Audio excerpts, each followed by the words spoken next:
Em nome do Pai, do Filho e do Espírito Santo. Amém. En el nombre del Padre, del Hijo y del Espíritu Santo. Amén. Queridos amados cristianos ortodoxos, hermanos y hermanas en Cristo, estamos teniendo el costumbre de grabar ahora los sermones en español, dado la cantidad de almas que aumentaron en la misión de Paraguay.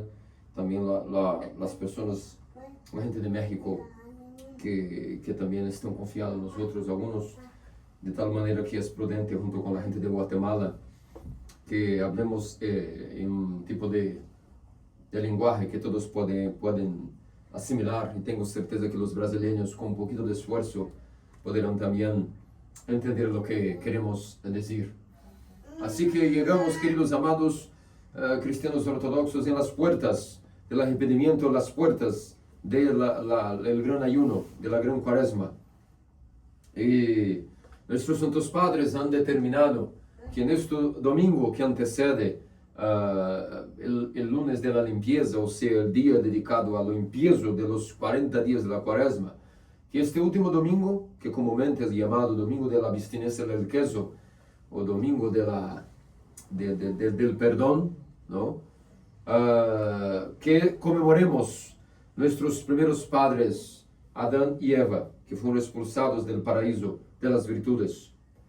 ¿Por qué nuestros santos padres en las puertas de adentrarnos el ayuno llaman dos temas a nosotros? Pero primeramente la expulsión de nuestros primeros padres del paraíso, y después el tema del perdón. Vamos a intentar esforzarnos con la gracia del Espíritu Santo y las oraciones de la Virgen María, que podamos ahora asimilar un poco estos dos temas. Primeramente, queridos, ¿cuál es el motivo por lo cual Adán y Eva fueron expulsados del paraíso? ¿Cuál fue el motivo? ¿Cuál fue la primera causa antes de cualquier una que nuestros primeros padres no han podido mantener en forma el estado espiritual original a los cuales les fueron confiados? El motivo, mis queridos, es la falta de ayuno. Algo no era para ser comido y lo comieron. Cuando comemos algo que no debemos comer porque alguien nos ha ordenado para no comer, significa que debemos ayunar de aquella cosa, de aquel alimento, de aquella acción, de aquella circunstancia. Y una sola palabra, la árbol del conocimiento del bien y del mal, había sido plantada en el paraíso para solamente cuando Adán y Eva estuvieran realmente preparados espiritualmente para discernir la cuestión de lo que es el bueno y lo que es el malo. Segundo San Máximo el Confesor, lo que significa de verdad el bien y el malo, el conocimiento del bien y del malo. Y una sola palabra, todo que es bueno significa aquilo que nos acerca de Dios. Y todo lo que es malo, por definición, es lo que nos aleja de Dios.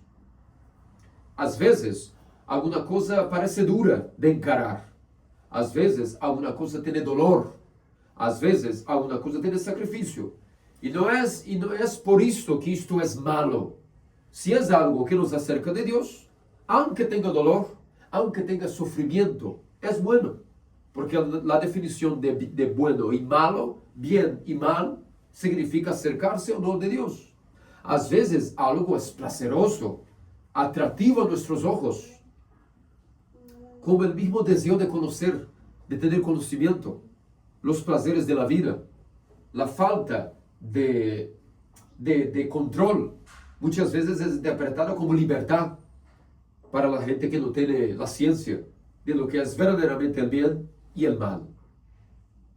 Y por tanto, a veces miramos una cosa y aparentemente es muy buena, es placerosa, tiene apetite a nuestros ojos. Y eso no necesariamente es bueno, porque si es algo que nos aleja de Dios, por definición será algo malo. Así que nuestros padres estaban siendo preparados por Dios, de grado por degrado de preparación, primero alimentándose del fruto del árbol de la vida, o sea, el mismo flujo de la energía del amor de Dios que les mantenía en un estado intermediario entre la mortalidad y la inmortalidad. Adán no fue totalmente criado inmortal en el paraíso. Fue criado entre la mortalidad y la inmortalidad. ¿Por qué? Porque aunque tenía características de inmortalidad, no tenía garantido esta característica para sí. Porque como todo ser que es criado con razón, automáticamente viene con voluntad, y como nos enseña Santo Isaac el Sirio, donde hay la primera, la razón, siempre hay la segunda, la libre voluntad. Pero, cuando una y otra son libres, ahí tenemos una aberración. Pero cuando ponemos un freno en la segunda, ahí tenemos algo de verdad magnífico. Entonces, evidentemente, como Adán y Eva fueron criados con razón, tendrían con esta razón otra facultad en su alma llamada voluntad. Porque no podemos imaginar que un ser es racional y no tenga otra facultad en su alma racional que no sea, entre otras características, incluindo la voluntad. Como por ejemplo los ángeles. Los ángeles son seres racionales, tienen su voluntad, pero no tienen cuerpo. Son invisibles. Nosotros, el ser humano, que fue criado en el paraíso como la criatura más bella, la más elevada, el pináculo de la creación, ha sido criado como una síntesis, tanto de lo que tenían los ángeles, como también los otros elementos de la creación criada, visiblemente, que llamamos esto de microcosmos y el macrocosmos. Macrocosmos é o mundo invisível, microcosmos, ou seja, o mundo pequeno, todo lo visível.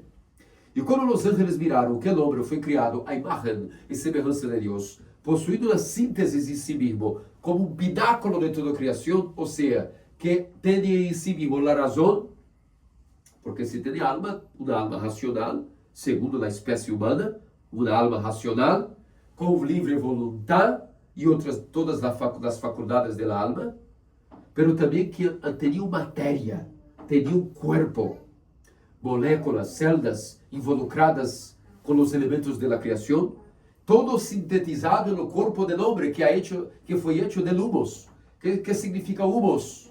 Humus significa todos os elementos. O polvo é um resumen, uma síntese de los elementos da criação. Todo que é visível foi posto aí no homem, junto com, claro, sua constituição invisível, que é sua alma racional, incluindo livre vontade, memória, el luz, que seria a sede de todas as potências do coração, assim como também várias outras características que agora não nos cabe falar a respeito de lo que seria esta antropologia espiritual do homem. E lo que se passou foi que, tendo esta alma racional, tendo também o corpo, os ángeles glorificaram mais a Deus, porque não só ha hecho o mundo invisível, os cielos, com as 9 hordas de ángeles, como também ha hecho também todos os minerales, os vegetales, os animales, e depois, quando tudo parecia já magnificando a beleza da criação, magnificando a seu Criador, que não só criou algo invisível, mas também algo invisível como visível, e de tal maneira que os ángeles, contemplando a matéria, glorificavam a Deus por sua infinita mente capaz de criar com todos os detalhes da criação. Não imaginavam que Adão estava reservado a mais, que seria finalmente o homem, hecho del polvo, del humus, sendo a síntese de toda a criação e uma sola pessoa de Adão.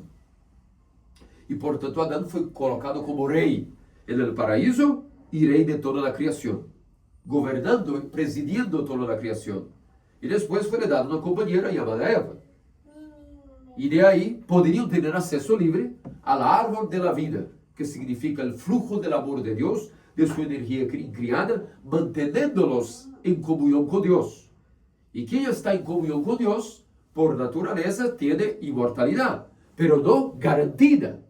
Porque para garantir esta imortalidade, primeiro haveriam que elegir se queriam ou não de verdade estar em comunhão com Deus. Porque como Deus é amor, amor supremo, ha hecho o homem livre no paraíso para decidir, conhecer todo, decidir. hasta qué grado le gustaría estar en comunión con su Creador. Y conforme Adán estaba probando y conociendo de los secretos de la creación poco a poco, le fue dado la obediencia de nombrar los animales, de ser un cientista, de ser un profeta, porque ha dicho, el hombre dejará su papá y su mamá y se unirá a su mujer y será una sola carne. Esto fue una profecía que ya ha dado acerca de lo que sería el matrimonio, el misterio del matrimonio.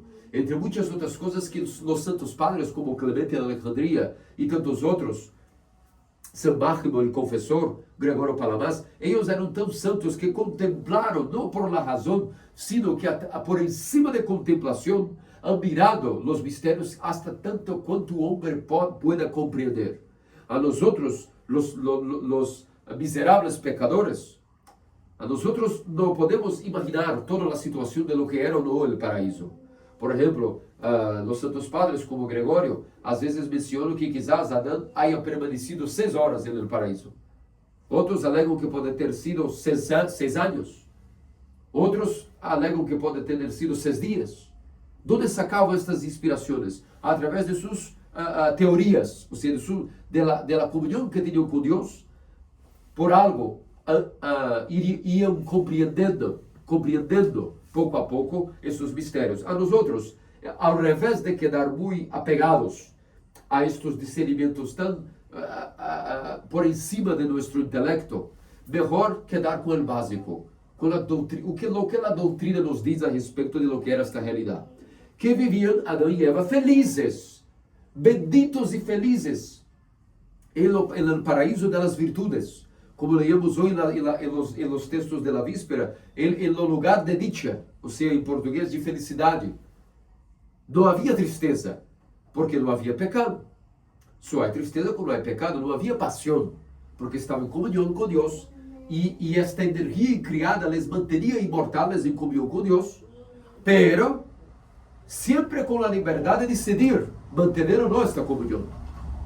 Y conforme Adán ia entendiendo los misterios de la creación, de las naturalezas, de hasta sí mismo, hasta conocer la naturaleza de él, también le fue permitido. Ahora, sondar la naturaleza de Dios, no, por ahora, no.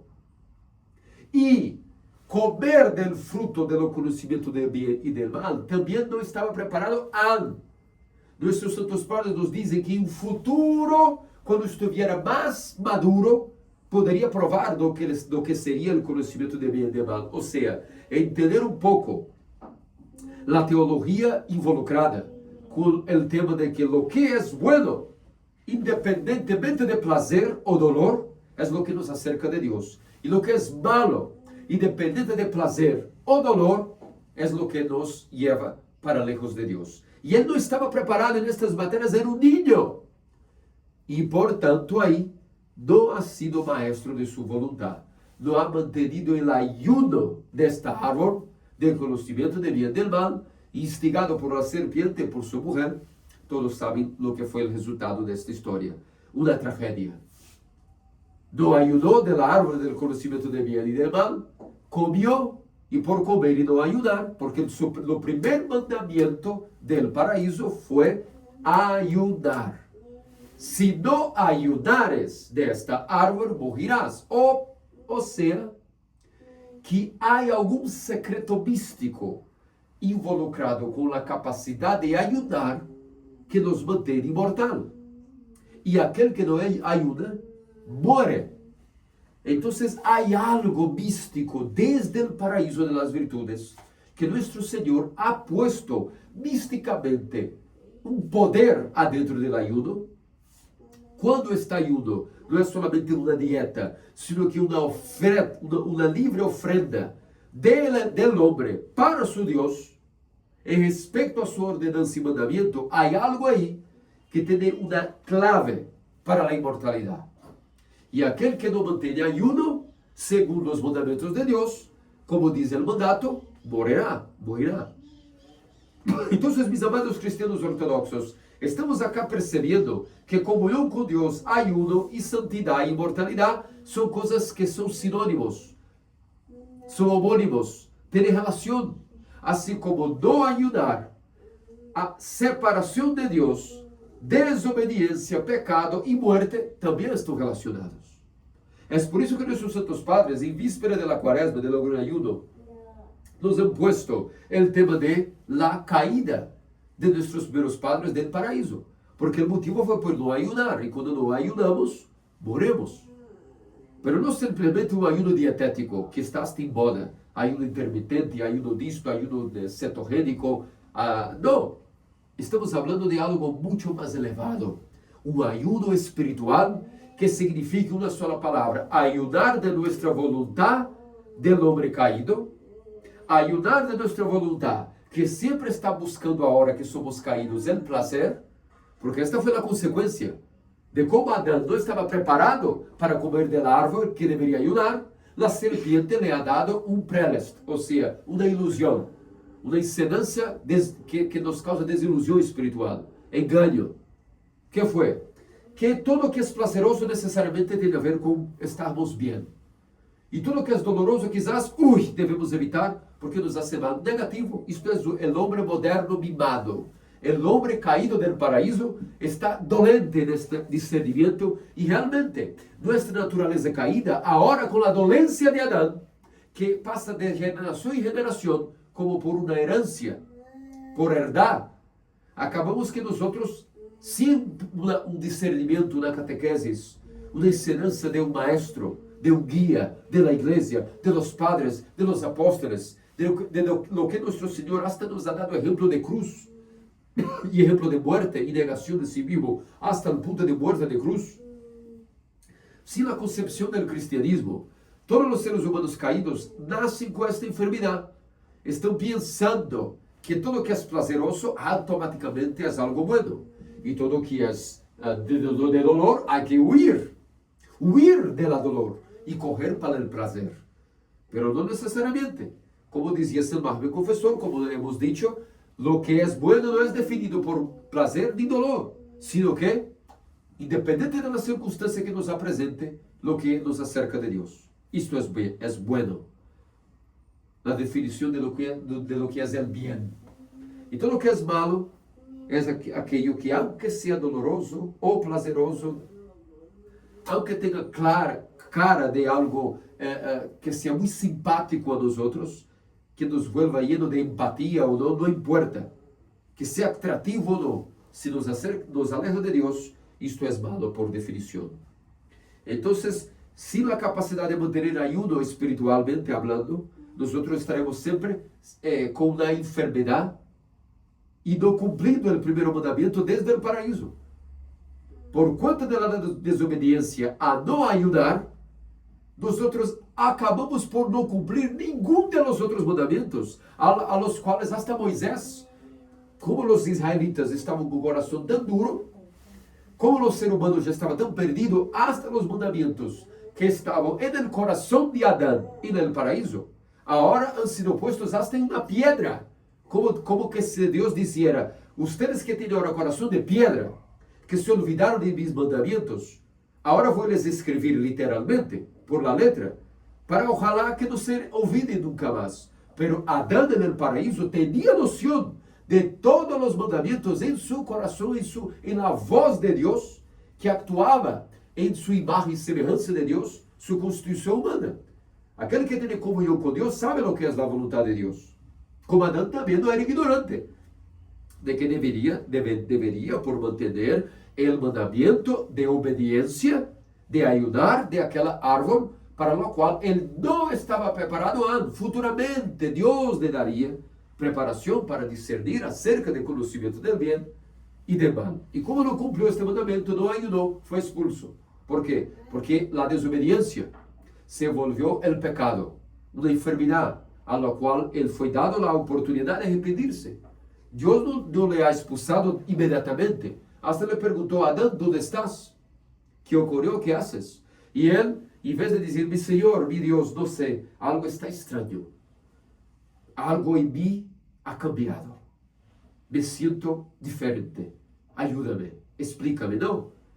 Por orgullo, ya contaminado con la desobediencia, porque pecado es así, es una enfermedad que nos cambia automáticamente nuestra mente. y nos aleja de Dios. Él no ha tenido fuerza en aquel momento de pedir ayuda o iluminación. Simplemente acusó a su mujer. Ella, esta que tú me diste, acaba de me convencer a comer de esta árbol. Y lo mismo, la mujer ha culpado a la serpiente, no hubo arrepentimiento, entonces la enfermedad no tenía más cura. Lo gran hecho de amor de Dios, la única cosa de amor que Dios podía dar a ellos era la expulsión del paraíso, porque con el estado enfermo que estaban contaminado y maculado, caso comiesen novamente, en aquel momento, comiendo del fruto del árbol de la vida, para ellos sería una condenación, porque con un estado impuro, sin arrepentimiento y sin preparo, sin purificación, al comer el fruto del árbol de la vida, para ellos sería nada más nada menos que un tipo de perdición. El amor no encontraría pureza, y cuando el amor no encuentra pureza, el amor se vuelve fuego consumidor.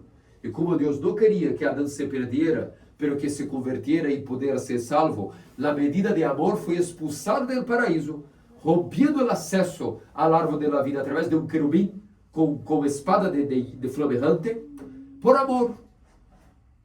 Porque si mantiene Adán en el paraíso con Eva en un estado contaminado, esta comunión con Dios sería para ellos destrucción y fuego, infierno.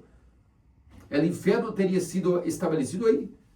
Como Dios les amó, les amaba mucho, y no quiere que el pecador se pierda, pero que se convierta y llegue al pleno conocimiento de la verdad, les expulsó por amor y hasta les prometió, calma, la historia no acabó por acá, no es historia de amor.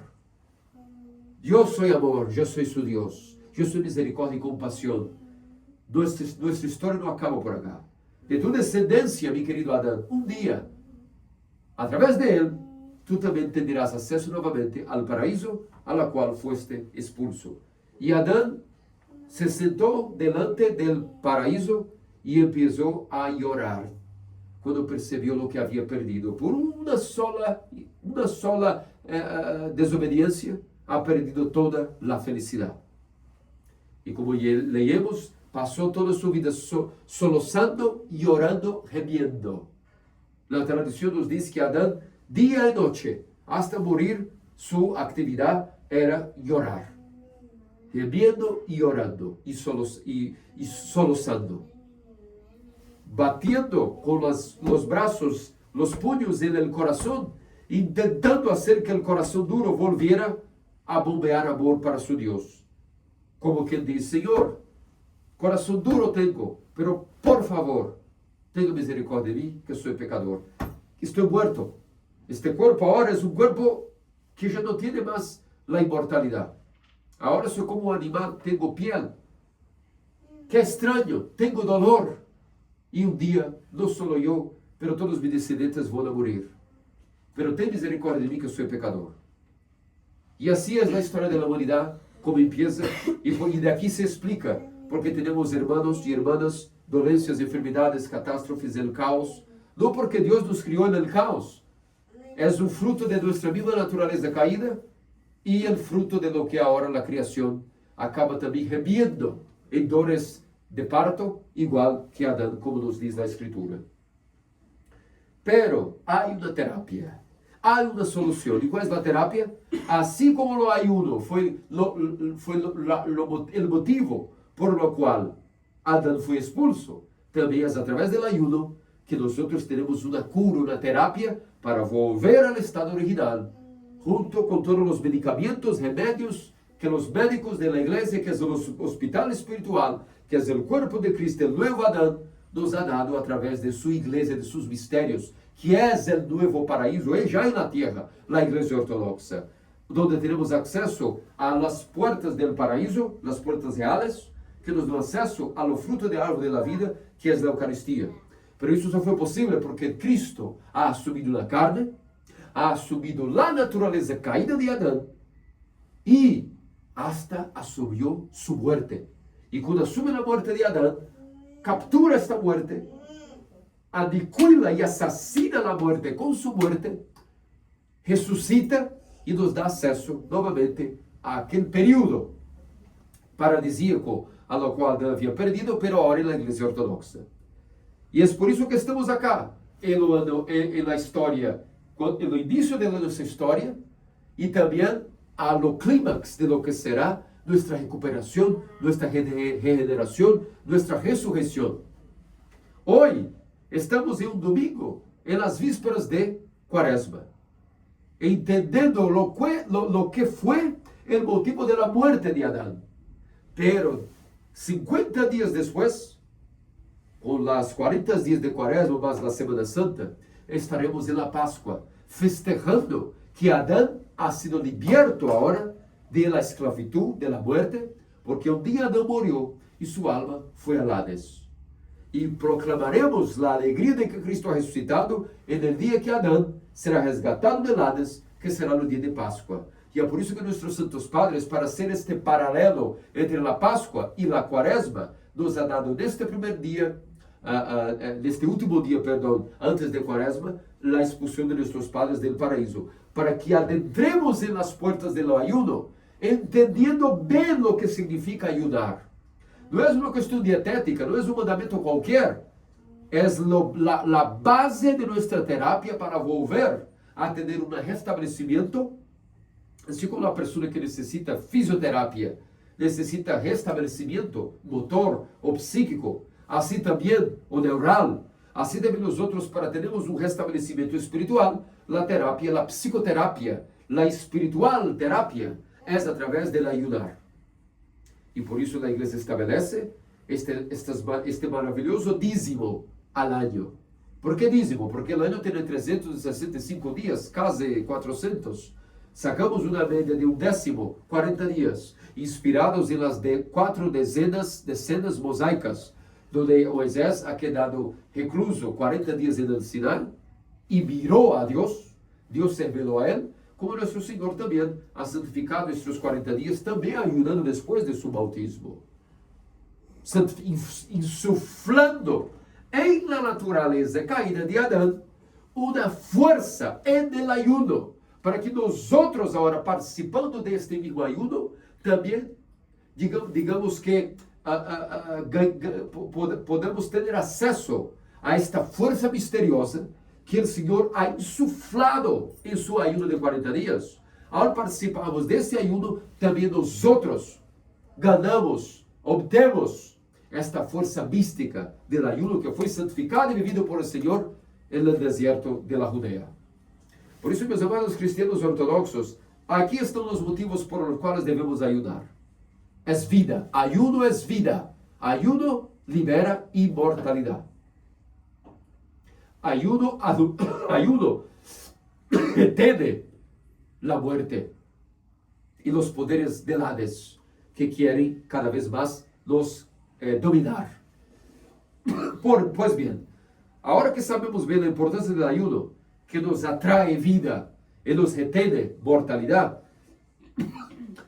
e pecados, porque vamos ayudar sobretudo nossa vontade para ser a vontade de Deus. Isso significa ayuno como um todo. Teniendo um de los aspectos do ayuno, é também o que comer ou não comer, o que fazer ou não fazer. Pero, de uma maneira general, ayunar significa ayunar de nossa vontade para ser a vontade de Deus. Isso devemos manter sempre, não somente em Quaresma, pero Quaresma é um tempo que ayudamos algo a mais de nossa vontade, de lo que hacemos ao longo do ano como estilo de vida ortodoxo santo, para, digamos que, fortalecer mais o combate, para nos dar mais combustível para mais santidade, forçamos um pouco mais o motor em la Quaresma. E com isto, frenamos nossa vontade caída, com o objetivo de frenar o pecado e fortalecer nosso poder interior de combate. Todos nós temos um poder interior de combatir. Deus nos ha dado isto.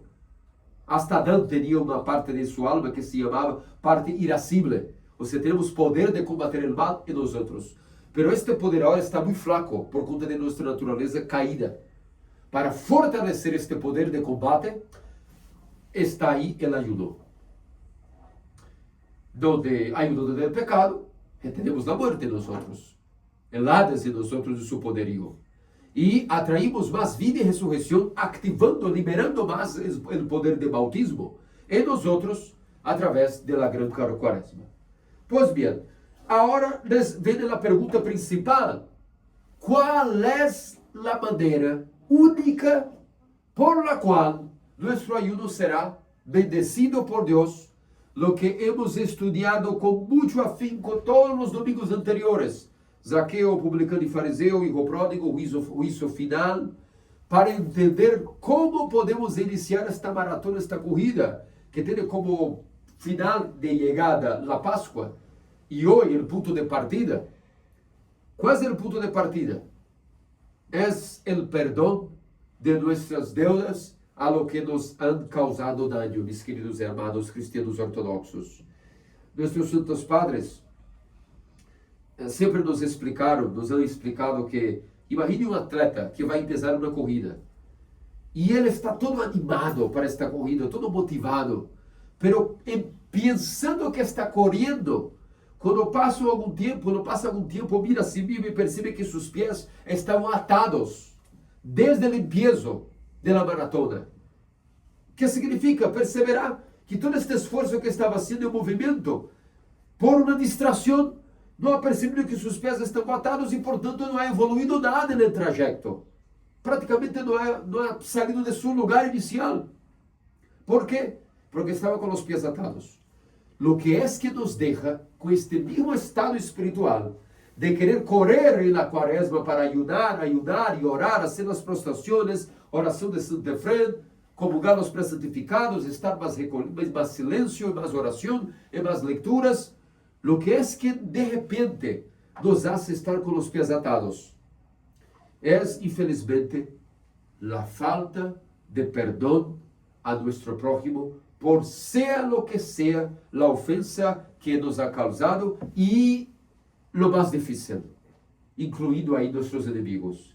Mis queridos amados cristianos ortodoxos, los frutos de la cuaresma son inútiles, son estériles, si nosotros no perdonamos todos, incluindo nuestros enemigos. Quando digo isto, estou dizendo a mim mesmo, e escuto com vocês, que coisa mais difícil. É a coisa mais difícil do universo, é o homem perdonar o inimigo tendo natureza caída de Adão. Nós não temos uma natureza propícia a perdonar inimigos, é verdade.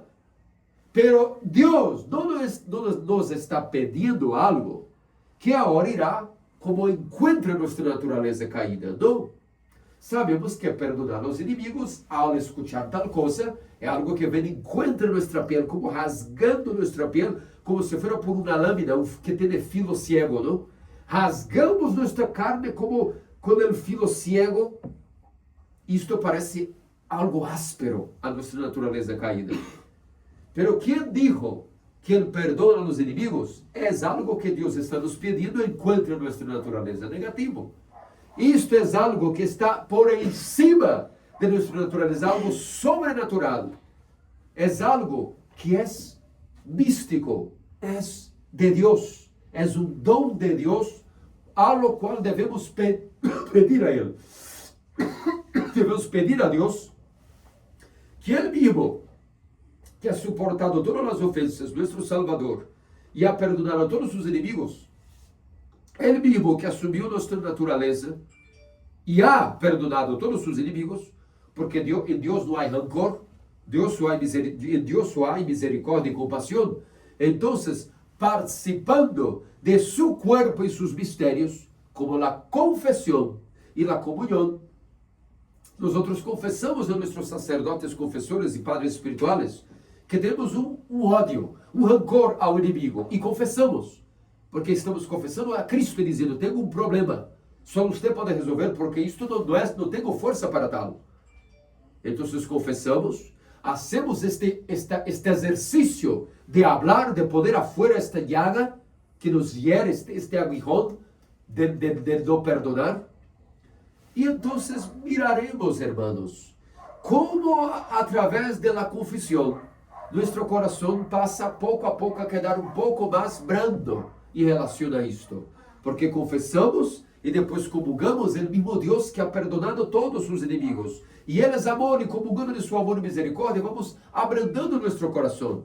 O perdão não é algo psicológico, que simplesmente vamos dizer, ai padre, pero não logro me olvidar-me, não logro aceitar o que hizo comigo tal pessoa. Mira, perdão não existe. Primeiro que não há opção, porque foi dito hoje no Evangelho, se vosotros não perdonais vuestros inimigos, tampouco vuestro Padre Celestial vos perdonará os suyos. Porque os pecados que devemos a nosso Deus são muito maiores e mais graves de lo que os pecados que um prójimo pode ter com nós outros. Nós ofendemos a Deus em todo, devemos a Ele todo. As deudas que temos para com o Criador são infinitamente, nunca quitaremos estas deudas. Porque Deus nos ha dado a vida de lo nada, nos ha dado todo o aliento, nos ha dado oxígeno, nos ha dado família, papá, mamá, uma vida, que seja mala ou boa, não nos importa, pero existimos por Ele. Temos acesso à igreja ortodoxa por Ele.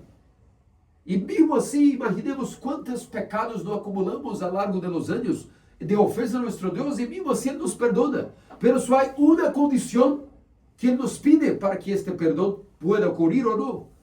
Que é que assim como nós desejamos que Ele nos perdone, e Ele não mide nenhum tipo de esforço para nos perdonar, basta que pidamos, Ele está listo a perdonar imediatamente. Ele espera que então, se Ele que é Deus, para o qual devemos todo e tudo, nos perdona, porque é que nós outros, que somos criaturas, não podemos perdonar a nosso semelhante, a nosso próximo. Se Deus nos perdona, aunque sendo Ele Deus e nós outros criados, por que nós outros não vamos perdonar nós outros também próximos de nossa mesma natureza, mesma fraqueza? Se Deus que é perfeito perdona os imperfeitos, porque é condescendente, por que nós outros que somos imperfeitos não vamos perdonar a los outros que também são imperfeitos? Por que Deus exige que para perdonar nossos pecados, nós devemos perdonar os pecados de nosso semelhante? Porque senão não haverá amor. Nada que hacemos, hermanos, de ayuno, de prostração, de vigília, nada. Se não há perdão, significa que não está involucrado com o tempero do amor. Podemos orar, ayudar, fazer prostração, dar limosna, fazer boas obras na quaresma, para santificar este período tão santo, mas se não há perdão em nosso coração, significa que lá adentro de nós, nossa mentalidade não é a mentalidade de Deus. E não há comunhão entre um ser e outro, se não há a mesma mentalidade. Para que o esposo tenha amor com sua esposa, há que ter a mesma mentalidade. Para que o papai e o filho tenham a mesma mentalidade, há que ter amor igual. E o amor de Deus e o amor de seus filhos, ou seja, de los seres humanos, é perdão. É medido por el perdão. El perdão é o máximo hecho e acção de amor que um ser humano pode dar a seu irmão, incluindo a seus inimigos. Este é o distintivo que abre para nós as portas de misericórdia, para que Deus nos perdone todo. Pero também a falta de perdão é o ingrediente que nos encerra para sempre as portas da misericórdia de Deus, porque não haverá compatibilidade, comunhão entre um ser criado e eterno que perdona os imperfeitos e aqueles que são imperfeitos que se creem dignos suficientemente com direito de não perdonar aqueles que são de sua semelhante natureza caída. Não haveria lógica. A prova que temos mentalidade igual que Deus é ao menos desejar ser assim com Ele. Pero não sou. Então desejemos ao menos. E desejando, esforcemos-nos, intentemos. Procuremos a igreja. Hermanos, se vocês não têm capacidade de perdonar, como eu também às vezes tenho muita dificuldade de perdonar meus inimigos, procuremos imediatamente, desesperadamente na igreja ortodoxa, nossos maestros, nossos curas, que poderão nos auxiliar nesta questão, neste processo terapêutico de perdonar os inimigos. Porque caso não hagamos isto, estaremos perdidos na quaresma, em toda a vida, e especialmente na quaresma, de maneira hipócrita. Seria uma hipocrisia, um farisaísmo, como hemos mirado nas parábolas do juízo final, do hijo pródigo, do publicano e fariseu. O ingrediente para estar em comunhão com Deus al contrario de lo que Adán se ha separado de él, es el perdón. Mira que Dios es tan justo y misericordioso, porque ni justo puede ser llamado, como dice Máximo el confesor. Si Dios fuera justo, estaremos aniquilados por la justicia, porque lo que merecemos por justicia es muerte, es aniquilación. Pero como Él es un juez misericordioso, estamos vivos y Él nos da oportunidades constantes de obtermos nuestro perdón. ¿Cómo? A través de nuestro prójimo. Santo Antonio el Grande ha pasado 60, 70 años en el desierto y toda su conclusión de vida fue esta: en nuestro prójimo está nuestra salvación. Nuestra salvación depende de nuestro prójimo. Si hasta una secta que se separó de la civilización piensa así, concluyó así sus meditaciones, su asceticismo, ¿quién dirá nosotros que estamos en el mundo, hermanos? Necesitamos entender bien esta cuestión de una vez por todas, y para esto, para que tengan noción de cómo estas cosas imperan en nuestra vida. Hoy, todos los años en este día, en este sermón, yo repito la biografía de Santo Nicéforo de Antioquia y su enemigo, sacerdote Sarpicius, sería en portugués, Sarpicio, en español, Sarpicio. Y hoy, exactamente hoy, coincidentemente, es el día del año, en este año de 2026, coincide el domingo de perdón con el día que conmemoramos el día de San Nicéforo de Antioquia. Y su biografía, todos los años yo cuento el cuento, pero de este año voy a leer para ustedes. Los Santo Martín Nicéforos, que era de Antioquía, en la Siria, ha combatido, ¿no?, por la fe en el reinado de Galienos, más o menos por volta del año 260. A través del trabajo del demonio, su amistad con un cierto cristiano sacerdote de nombre Sapricius, ha se volvido un final amargo, así por decir, odio amargo entre ellos. Nicéforos, se arrepentiendo de su enemistad, de su pelea, ¿no?, con este sacerdote, ha tentado a través de varios intermediarios y otras personas reconciliarse con Sapricio, pero nada ha llegado a conclusión. Después, con la persecución se ha dado sobre Valeriano y Galienos, Sapricio, ¿no?, este sacerdote Sapricio fue capturado y hasta denunciado como cristiano. Cuando San Nicéforos ha tomado conocimiento que Sapricius había sido puesto en cautiverio, en la prisión, por los paganos y estaba soportando tormentos por Cristo, él envió a algunos intermediarios, ¿no?, para Sapricius, suplicando por perdón, pero Sapricius no era capaz de perdonarlo. Y Sarpicius, a este momento, ya había pasado por varios tipos de torturas y había sido un campeón. El Espíritu Santo le ha dado la fuerza de ser un campeón. Y en el momento que estaba indo para la tortura final, que sería la decapitación, ocurrió el siguiente. Escuchen. Después, cuando Sapricio estaba siendo llevado para decapitación, Nicéforos, esperando que al menos en su final, Sapricios podría entonces quizás, digamos así, tener un poco más de compasión, ¿no?, mirando que estaría su última hora, estaría, por ejemplo, al punto de ceder y perdonarlo, ¿no? Mismo Nicéforo se lanzó en su dirección, se fue a Sapricio, ¿no? Se colocó de rodillas, se ha puesto de rodillas delante de él y fervorosamente ha pedido y suplicado perdón. Pero Sapricius no fue capaz de perdonarlo. Por tanto, así que Sapricius ha pasado por muchos sufrimientos hasta ahora, ¿no? Y la corona del martirio ya estaba prácticamente esperando por él en el reino de los cielos, por cuenta de tener negado el perdón, ¿no? O sea, de no cumplido el mandamiento jefe de todos los mandamientos de Cristo, que es el perdón, ¿no?, el amor expreso por perdón, la gracia de Dios, a la cual estaba fortaleciéndolo en sus tormentos, se ha apartado de él. Y él, de este momento, ha pedido a los ejecutores que Qualquer coisa el Sarpicio, sacerdote, haría para não ser muerto. Qualquer coisa que lhe pidieran poderia ser a ele um objetivo de huir del martirio. Mira que tragédia, não? E então ele saiu dali e imediatamente foi oferecer sacrifício a los demônios. Naquele momento, Nicéforos imediatamente ha confessado Cristo diante de todos publicamente e assim mesmo ha posto para ser decapitado em lugar del sacerdócio Sapricio, e a corona del martirio que estava preparada para Sapricio foi dada a Nicéforo. Esta é a biografia desse santo que comemoramos e que sempre neste domingo, para finalizar a conclusão, eu sempre repito, a biografia de Sarpicio e de Nicéforo. E minha consciência, eu que sou sacerdote, quando escuto minha consciência queimando por desejo de não perdonar meus inimigos, porque infelizmente, como todos nós outros temos inimigos, é inevitável. E sempre penso, Deus mío, ajuda-me, porque eu sou um outro Sarpicio, porque meu coração é duro, ajuda-me.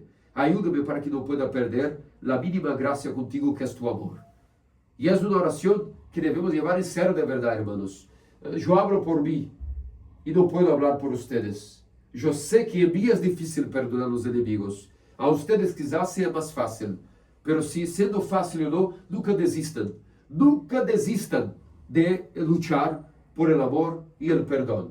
Porque isto é de isto que garante que nosso ayuno, nossa quaresma, que amanhã empiezamos, que amanhã empiezamos, será algo realmente válido e não que nosso esforço será como um desperdício delante de los ojos de Deus. Algo que Deus ni estaremos pensando felizes ao largo de los domingos de quaresma, que nós estamos comendo carne de leite, fazendo prostrações, oração de Santa Efrem, e de repente Deus não está nem mesmo mirando o nosso esforço. ¿Por quê? Porque não temos perdão. Não temos, portanto, se não temos perdão, não temos amor. E sem amor, não somos discípulos de Cristo, que é amor. Por isso, meus amados cristianos ortodoxos, que por las orações de los mártires e Nicéforos, também nosso Senhor Jesus Cristo haga-nos dignos de la graça de perdonar, para que também Deus perdone nossos infinitos pecados, agora e por toda a eternidade. Amém.